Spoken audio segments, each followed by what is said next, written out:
Welcome to புவாஸ் kitchen. இன்றைக்கி நம்ம என்ன பார்க்க போகிறோன்னா மாங்காய் சாதம் பார்க்க போகிறோம். அதுக்கு தேவையானது இது மாதிரி மாங்காய், கொஞ்சம் இனிப்பு புளிப்பாக இருக்கிற மாதிரி இந்த மாதிரி மாங்காய் வாங்கிங்க. கொஞ்சம் கரடு முரடாக இருந்தால் டேஸ்ட்டாக இருக்கும்.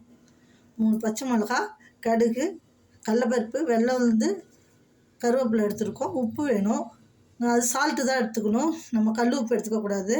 அது மாதிரி தாளிக்க காஞ்ச மிளகாய் எடுக்காதீங்க. பச்சை மிளகாய் இருந்தாலும் பரவாயில்ல, இல்லை பழுத்த மிளகாய் இருந்தாலும் பரவாயில்ல. காஞ்ச மிளகாய் போட்டிங்கன்னா சாதம் கலர் மாறிடும். ஓகேங்களா?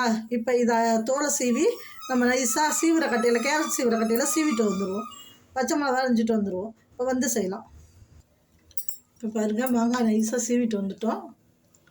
பச்சை மிளகா பாருங்கள் அரிஞ்சிட்டு வந்துட்டோம். பச்சை மிளகா பழுத்துருச்சுங்க, அரிஞ்சிட்டு வந்துட்டோம். இப்போ எப்படி தாளிக்கிறேன்னு பார்க்கலாம். இப்போ ரீஃபைண்ட் ஆயில் தாங்க எடுத்துருக்கோம்.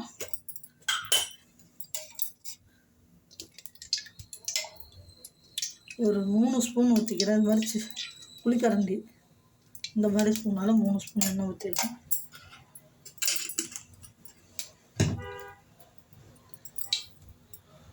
கடுகு 1 ஸ்பூன், வெள்ளை உளுந்து 1 ஸ்பூன், கடலப்பருப்பு நீங்கள் நிறையா உங்களுக்கு பிடிக்குன்னா போட்டுருக்கேங்க. நான் கொஞ்சமாக தான் போடுறேன். இது ஒரு 1.5 ஸ்பூன் போட்டிருக்கேன். நமக்கு கடலப்பருப்பு டேஸ்ட் பிடிக்குன்னா நிறையா போட்டுக்கலாம். அது நம்மளோட இஷ்டம்தான். பெருங்காயம்னா போடாதீங்க. பெருங்காயம்னா போட்டால் பெருங்காயம் வாசம் தான் வரும், மாங்காய் வாசத்தை எடுத்துடும். அதனால் நம்ம எந்த சாதம் செய்கிறோமோ அந்த டேஸ்ட்டுக்கு செய்யணும்னா சில இன்க்ரீடியன்ஸ்லாம் சேர்க்காமல் இருக்கணும். இப்போ கருவேப்பிலை போட்டால் நல்லாயிருக்கும். கொத்தமல்லி போட்டிங்கன்னா சாதம் வாசம் மாற்றிடும். கலர் மாறிடுச்சுங்க, எடுத்துட்டு கடலப்பருப்பை ரொம்ப கருத்து விட்டாதீங்க. கருவேப்பிலை போட்டுடலாம். இப்போ மாங்காவையும் போட்டுடலாம்.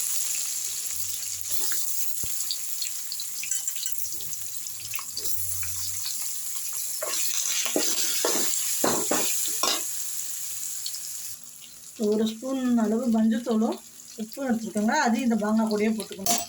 போட்டுக்கிட்டு இப்போ நல்லா வதக்கணுங்க.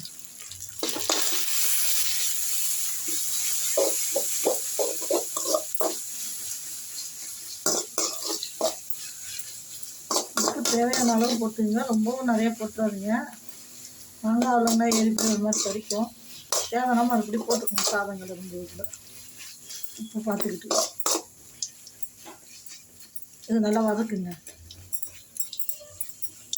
இது வதங்கணுங்க நல்லா.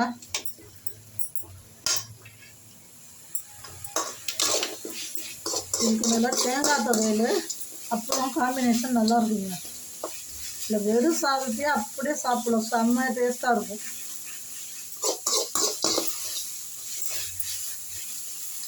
இது நல்லா வதக்கிட்டு வருவாங்க. இது நைஸாக இருக்கிறதுனால அடி பிடிச்சிருக்கோங்க. கிண்டிக்கிட்டே இருங்க. இதில் எண்ணெய் வேணாலும் இன்னும் கொஞ்சம் ஊற்றிங்க. இன்னும் ஒரு 2 ஸ்பூன் எண்ணெய் ஊற்றுறேன்.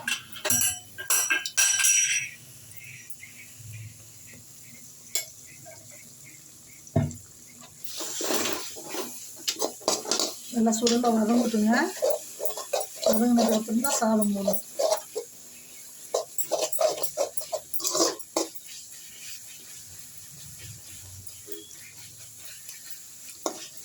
இது இப்போ இந்த இது வந்து கொஞ்சம் கறிக்கையாக இருக்கணுங்க. அப்போ தான் சாதம் போட்டால் கரெக்டாக இருக்கும். வாயில் போட்டு பாருங்கள், லைட்டாக கறிக்கிற மாதிரி இருக்கணும். இருக்குதுங்க.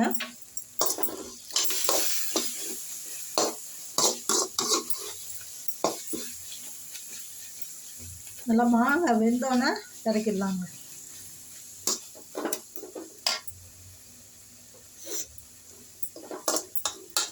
இல்லை அரைவேக்காடாக போட்டோம்னா சாதம் ஊற்றி போயிடுங்க சீக்கிரம் வெயில் நேரத்துக்கு. அதனால் நல்லா சுருண்டு வரட்டுங்க.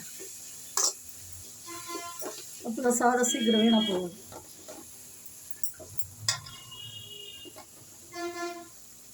இங்கே இருங்க, எண்ணெய் பிரிஞ்சு வருது பாருங்கள். நம்ம ஊற்றின என்னென்னா பிரிஞ்சு வருது பாருங்கள். இதுதான் பக்குவம். ஏன்னா நம்ம அப்படியே பச்சை ஆட்டம் போட்டோம்னா சாதம் சீக்கிரம் வீணாக போயிடும், ஈரப்பசம் இருக்கிறதுனால.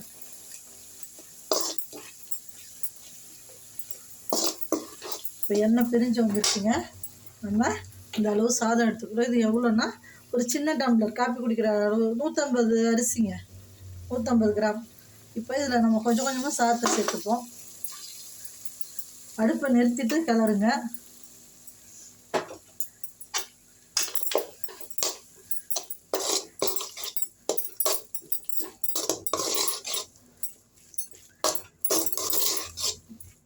எல்லா சாதத்தையுமே போட்டுடலாங்க.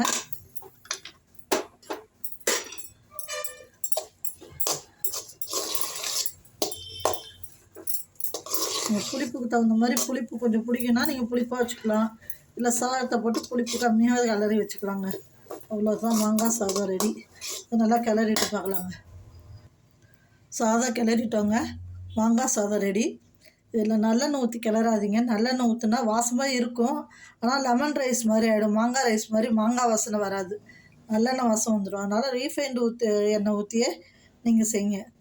இதுக்கு தேங்காய் துவையல் எல்லாமே நல்லாயிருக்குங்க. எந்த துவையல் தொட்டுக்கிட்டாலும் சூப்பராக இருக்கும். வெறும் சாதமாகவே சாப்பிட்லாம். செஞ்சு சாப்பிட்டு பாருங்கள் மக்களே. வணக்கம்.